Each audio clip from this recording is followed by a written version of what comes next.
Let's talk about podcasting. In today's episode, we're going to dive into the process that I use in order to help me effectively interview people on my guest episodes. And so, this is really a checklist that I'm going to be kind of reading through and explaining as I go through that I utilize for myself in order to be able to have effective interviews with people that are not just an interrogation, but they sound more like a conversation and where I can really dig in deep with them. So let's start off with the pre-interview. So there's going to be three parts to this checklist: the pre-interview, the intra-interview, or when we're actually in the interview, and then the post-interview.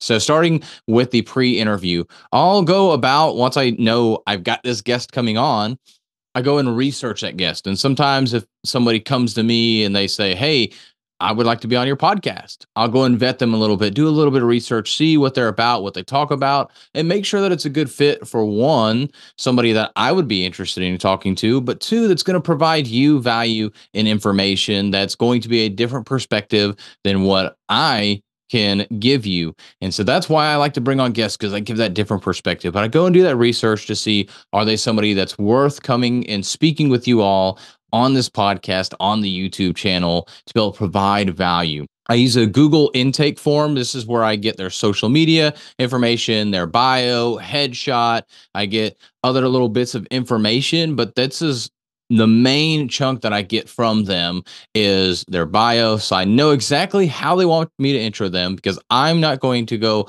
find a bio for them, because they're coming on a podcast. They should be ready for that. And so if you don't have a bio ready for yourself and you're going on podcast, you probably should.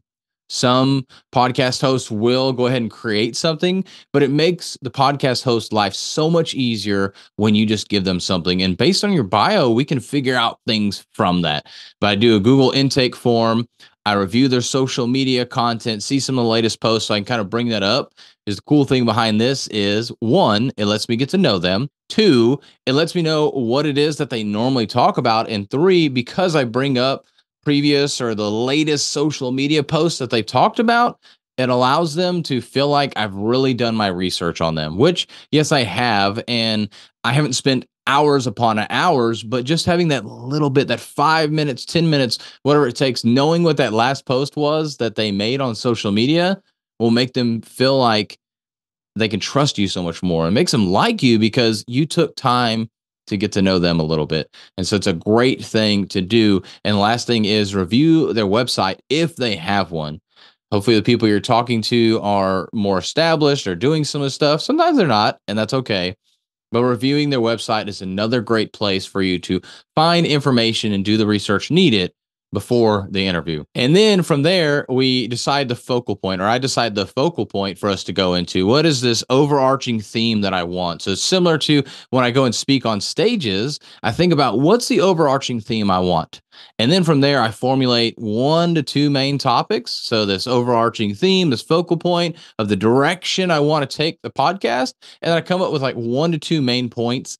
And then I'll formulate a few questions kind of as backups for me, just in case if the conversation starts to go south or we get off track or they're possibly just not a great guest. They don't know how to have a conversation where we can go back and forth. And so, for instance, if I say, "So tell me about yourself." "Oh, got a wife, kids, married." And then that's it. Okay. So from there, if you're a good conversationalist, you'll say, "Well, how long have you been married, perhaps?" Or you might bring something else up. But if they don't bring anything up that's really helping you get to the main point that you want to come with a podcast, having these questions will help out to bring out this main focal point or these main topics that you want to talk about in the podcast. So that's why I like to have those questions for the just in case. But for me personally, I go free flow. I go with wherever the conversation kind of goes, just knowing that I'm trying to get to this end destination. And I know who you are as an audience and what you want to hear from that guest. So I make sure that I ask questions around that. They may bring up something kind of out of left field.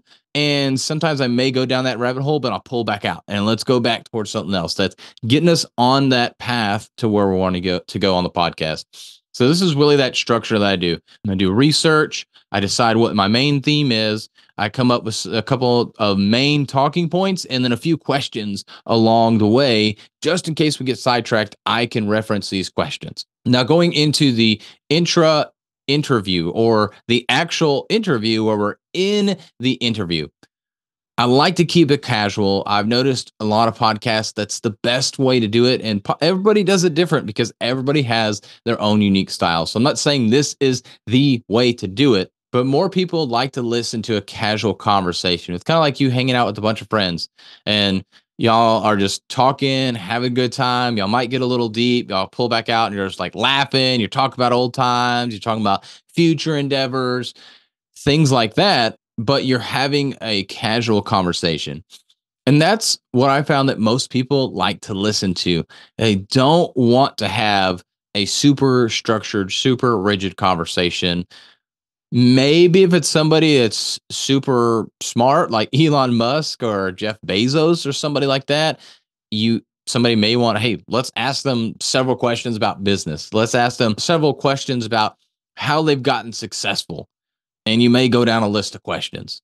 Somebody like that, that caliber, maybe you're going to have that. But if you go into a conversation, you'll be able to have a lot deeper and richer, well, conversation. There's no other way to really to put it, but you're going to be able to get a lot deeper and richer answers within a conversation than you will by 20 questions. So that's why I like to do the conversation. And then you go through, you perform the interview, you keep having that casual conversation and navigating yourself all the way to your goal, your destination of what you want to talk about with that guest that's going to help your audience, because you are utilizing that guest and their knowledge. You're extracting that knowledge from their mind to be able to give to the audience. So that way they can learn from this guest and they can learn in a different perspective. And then wrapping up here is more, it's still during the interview when you're recording the interview. Well, you're done recording the actual interview, but you're still on that initial call. And this is the beauty that most people don't understand with a podcast. You can get to know the guests a little bit more. You can let them know what to expect next. I like to say, hey, let's expect this podcast to be out the next 3 weeks. Here's what we're going to deliver to you. Here's what you can expect from us posting about you on social media to promote this podcast. We hope that you promote it as well and everything. And I'll give them some of those expectations of those next steps. But then I like to ask the question of, how can I help you?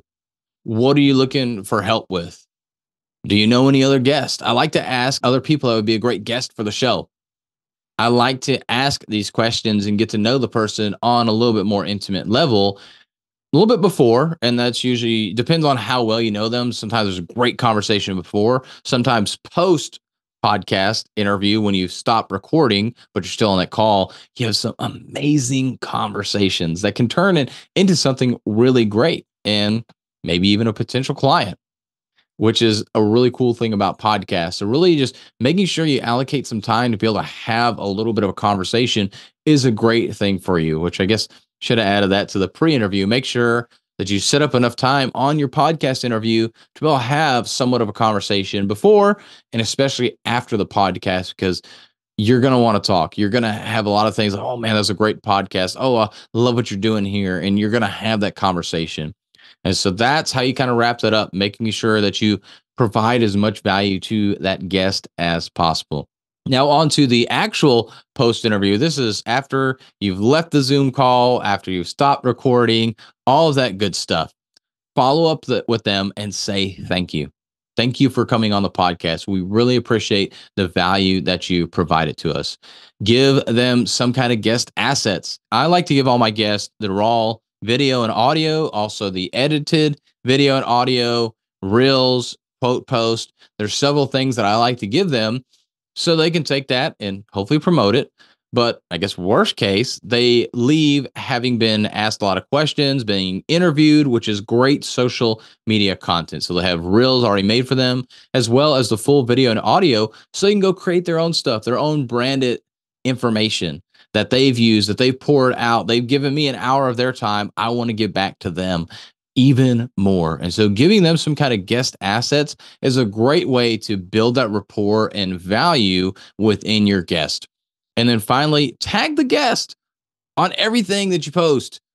Don't sit there and just record, put it out there to the ether, put it out there to the world, and hope something happens. Tag that guest, because when you do that, it makes them look better, but then they also promote it too, and they'll reshare it at the least. They'll just click the little share button, but now it's in front of their network. And this helps grow your network too, which is a great thing, which is what you want, is to grow your network. And the best way to do that is through a third party, because you get instant validation. And I've had guests on my podcast. I've had conversations with people. I've even picked up clients because of a previous guest on a podcast. And I've done it when I've listened to somebody else's podcast that I know, and I hear a great guest, and I talk to them and say, hey, would love to have you on my podcast. I heard you on this podcast. Da, da, da, da. This is why I think you'd be great. And they come on my podcast. And so it's a really cool thing that ends up happening because of you tagging that guest, because of you listening to a podcast, because of you reaching out. So it's kind of twofold there. If you don't have a podcast or you're looking for certain guests, look for them on other podcasts and ask them if they want to be on yours, or just even have a conversation. Hey, heard you on the Speaking Sessions podcast. I thought you did great. And you're going to build some instant rapport there and some credibility, especially if you know me personally. But if you don't, you're still going to build some credibility that you listen to that podcast, and it'll make them feel even better that they went on a podcast and spoke on that podcast.